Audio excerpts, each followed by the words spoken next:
I don't know if you've noticed, but the word y'all is popping up everywhere. So some of y'all probably heard y'all about hang out this. offset, or did y'all during? Hey, y'all. Maddie Safai here. It's great to be with y'all. Hey, y'all. It's the NPR Politics Podcast, and Election Day is tomorrow. For decades, linguists have noted that regional American accents are disappearing. That includes the long stigmatized twang heard throughout large portions of the southern United States. But at the same time, use of this traditionally Southern pronoun is rapidly spreading. From Louisiana to London, English speakers are embracing y'all. And the reasons may surprise you. I'm Anissa Khalifa. You're listening to The Broadside, where we tell stories from our home at the crossroads of the South. This week, how the most Southern of words has quietly conquered the English-speaking world.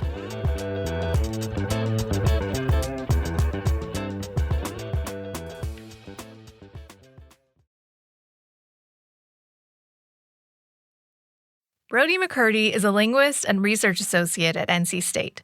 For several years, he's studied the spread of the word y'all from its traditional home in the South.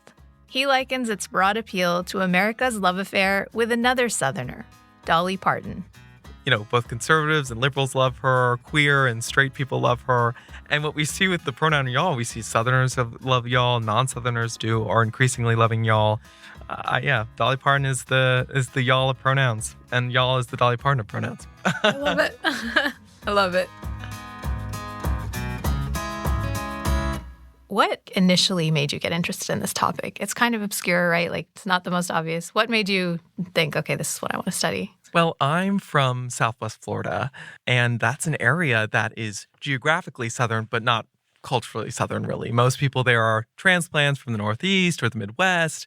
And so I was a you guys user. My family were you guys users. All my friends used you guys. And so it wasn't until I came to North Carolina for undergrad that I started noticing that my friends from the Northeast, Midwest, anywhere outside the South who had moved south were starting to adopt the pronoun y'all.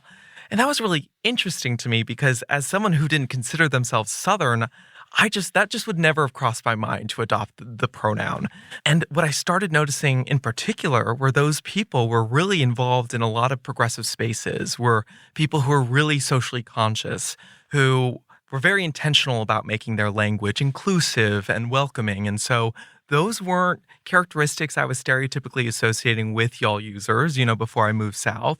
And so I was just really fascinated about this kind of new y'all user who was adopting the pronoun for reasons other than just because it was Southern or just because they were growing up saying it.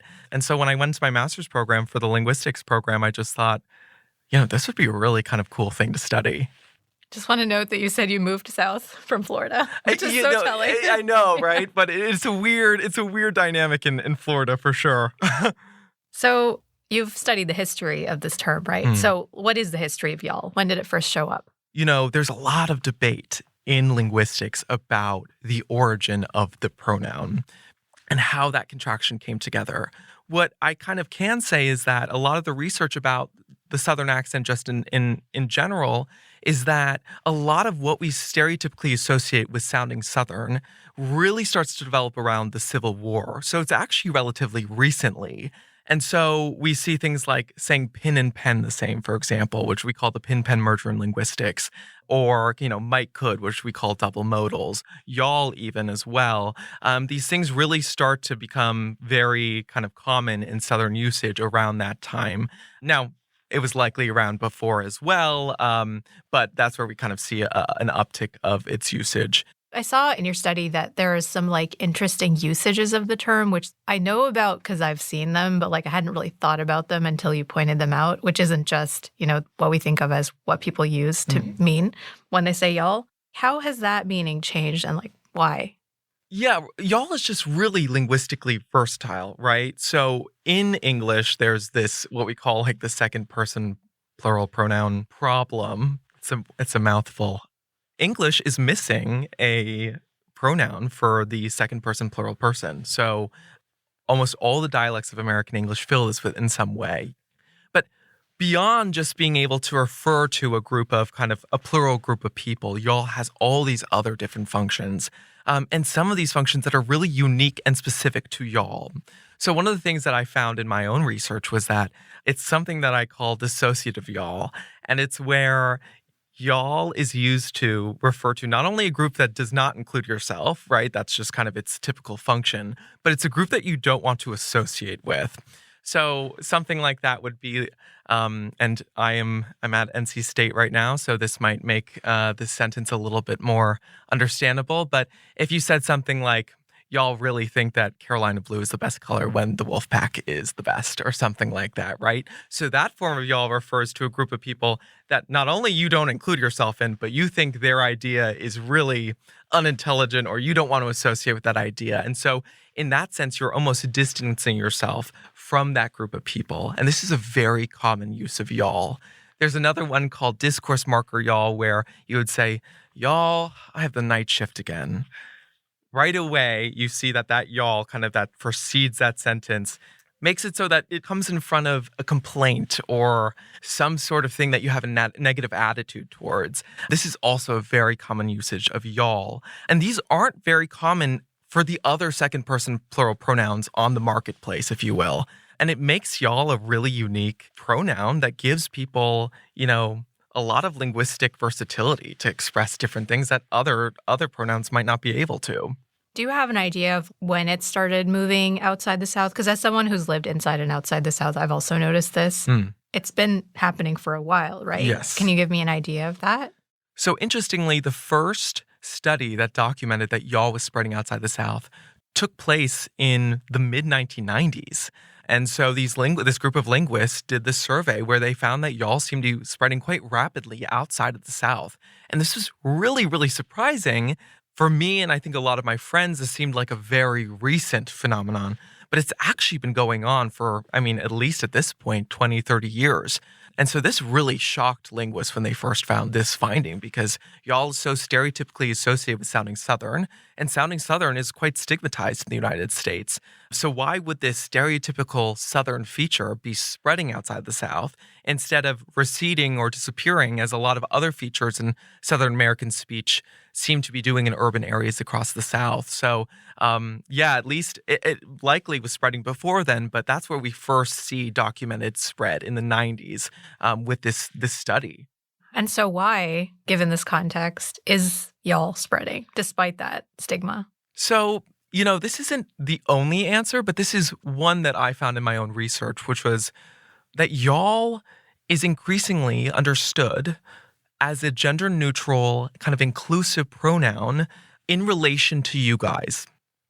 So as a gender-neutral alternative to you guys. And this newfound utility of that pronoun is allowing people to kind of adopt this pronoun where they might not have, just based on the fact that it was Southern or that they didn't grow up saying it. And so you see a lot of what I call late y'all adopters who adopt the pronoun because they see it as this really useful gender-neutral way to address a group of people. They might not identify as Southern. They might not have any other features that sound Southern or associate with a Southern accent, but they kind of see y'all as this very useful tool for them to use in order to kind of be more inclusive or welcoming of kind of gender expansive identities. But the interesting thing is this is a much more recent trend, right? But this y'all has been spreading for quite a long time. So what are some other reasons that might have already been happening? The linguists who first documented the change in the 90s really were saying that why it's spreading is because it's very useful, right? It fills in that second person gap. But we can kind of question that, right? Because, there is this gap, but there are a ton of other variants that people can choose from, right? So why y'all, especially y'all when it's so stigmatized? One of my thoughts on this, and this isn't something I've done research on, but y'all is also a feature of African American English. The largest demographic shift of y'all users outside the South happens with the Great Migration, because as a lot of speakers of African American English are moving outside the South, we see a lot of y'all users moving outside the South, right? And so that could potentially be a reason for why it's spread. After a break, we'll hear from a scholar of hip-hop who also has some thoughts on this.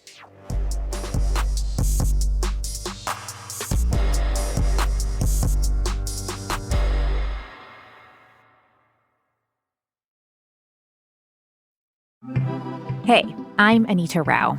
If you like the thoughtful conversations you hear on the Broadside, you may also like the show I host called Embodied.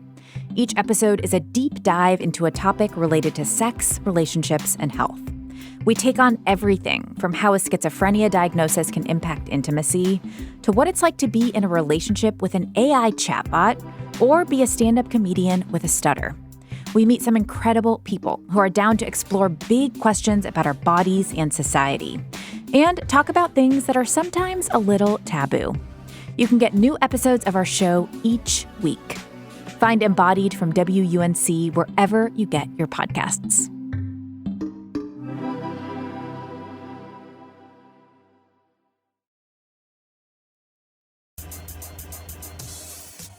I think the word y'all is one of those supercharged words in hip hop. It seems really hip hop because rappers have immortalized it in catchphrases. Antonia Randolph is a cultural sociologist and professor at UNC-Chapel Hill who's written extensively about Black culture and hip-hop. As a young Black woman growing up in Philadelphia, she says that the word y'all was part of her everyday conversations. My friends and my peers definitely used y'all among Black friends, but then I was trying to think, did my white classmates use y'all? And I did associate it with Black culture. But then by the time I got to high school, I don't think it seemed strange for my white classmates to say y'all, maybe. And that probably had to do with the spread of pop culture. How do you think that the spread of the term y'all could be connected with specifically Black culture through hip hop, which has become the dominant cultural form of expression, it feels like, these days? Because hip-hop culture is dominant culture, as you said, whatever is used in hip-hop, I think, will be picked up beyond people who are even involved in hip-hop. You don't have to be a hip-hop fan to have y'all roll off your tongue, perhaps because you heard it in a rap song that you didn't even turn to. It was on the radio at the grocery store. So because hip-hop is ambient, you might have heard y'all and heard your young people using it and just pick it up. So because y'all is common in Black youth culture, certainly, and because hip-hop often reflects Black youth culture, I think it's unavoidable to pick up y'all as one of the words that you might use in everyday life. And, as a scholar of hip-hop, you would know this much more than I do. My sense is that in the 90s, Southern hip-hop became much more of a thing. Is there any connection between the more prevalent use of y'all in hip-hop, or was y'all always kind of a very common word that was used in hip-hop? Yeah, that's a good question. I was trying to think, how far back was y'all using hip-hop? And so I did a little digging, and in the song Rapper's Delight, which is the song that popularized hip-hop in dominant white culture, they say y'all a couple of times. And Rapper's Delight is made by some rappers who are associated with New York City. And so Rapper's Delight came out in 1979, and the Sugar Hill Gang, it was a New York hip-hop crew. I said the hip hop, the hip it to the hip hop, you don't stop the rocker to the bang bang boogie, say up jump the boogie to the rhythm of the boogie to beat. So I don't think that Southern rappers popularized y'all because I think Black language already had y'all in it. I do think Southern rappers were self-conscious in marking their Southernness. And so they would use language and hope that it would catch on, that signal that they're from the South, not from New York. But I don't think y'all is that word.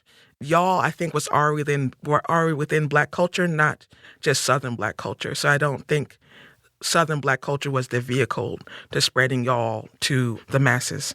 Just because it goes back to Rapper's Delight, which is the first song that crossed over to mainstream audiences in 1979. And those folks were from New York, so... Right. Yeah. And is that because, during the Great Migration, especially, Black folks moved out to the all different places in the U.S., and so they took that term with them? It could be. If the origins of y'all has to do with Southernness, and if Black people wound up in the Northeast because of the Great Migration, that makes sense to me that y'all just became common among wherever Black people landed. And so it doesn't have the same Southernness for Black people, I think, as it has for white people. So that makes sense to me. One of the things that I've sort of read about while I was researching for this episode is that it's been really a progression of y'all, being more common outside the South, and now even globally. Yeah, like I have a British friend that uses y'all occasionally. I was actually born in Canada, and I went back maybe like 10 years ago now to visit my family in Toronto, and my aunt used y'all, and I was like, what? It's crossed the border. Yeah. And when I first moved here, I moved here when I was 11. That was one of the things I was like, I'm not going to use y'all. Like, I'm Canadian. And I eventually decided not to die on that hill. And I use it now. But it's just been so interesting to me to see how it's spreading. And I wonder if you have thoughts about what that means and why this particular term of it's like a plural you, which English doesn't really have an easy, smooth plural you, right? Mm-hmm. Why do you think this particular version of it is getting so popular? I think for that reason that it's really useful.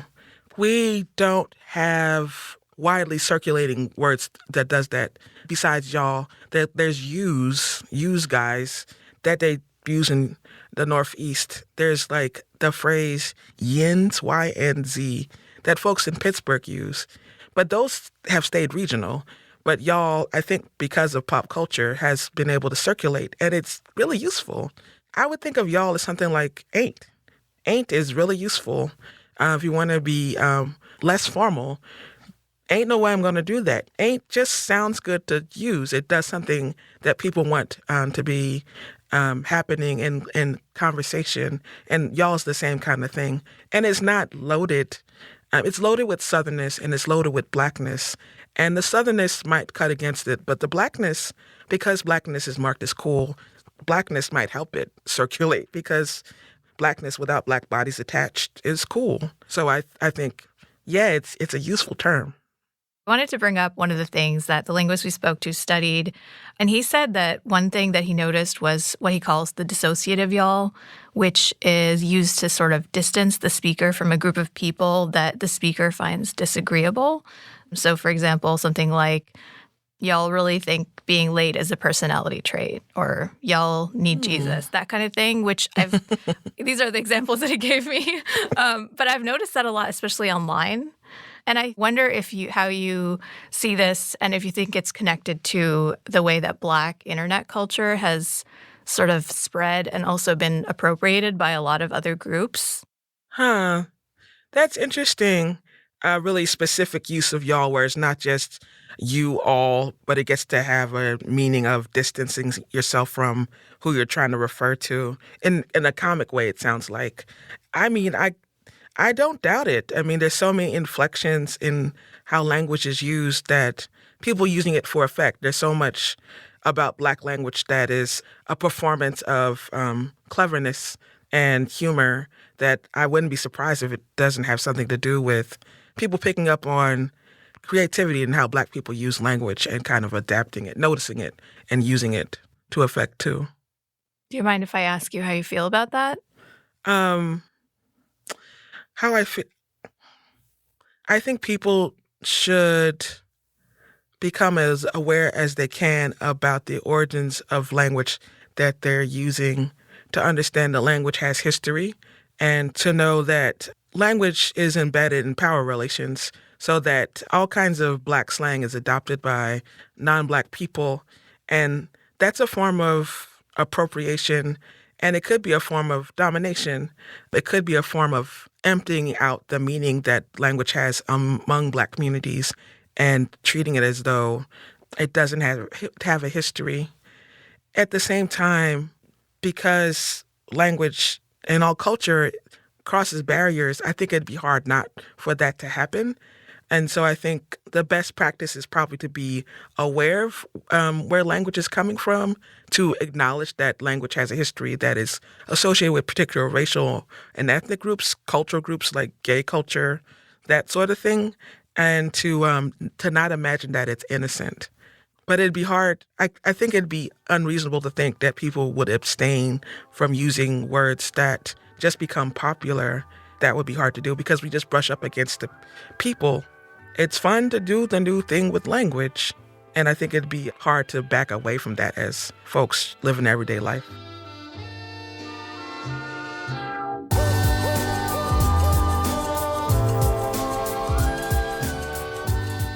This episode of The Broadside was produced by me, Anissa Khalifa, and editor Jared Walker with help from Charlie Shelton Ormond. Our executive producer is Wilson Sayre. The Broadside is a production of WUNC North Carolina Public Radio and is part of the NPR network. You can email us at broadside@wunc.org. If you enjoyed the show, leave us a rating, a review, or share it with a friend. I'm Anissa Khalifa. Thanks for listening, y'all. We'll be back next week.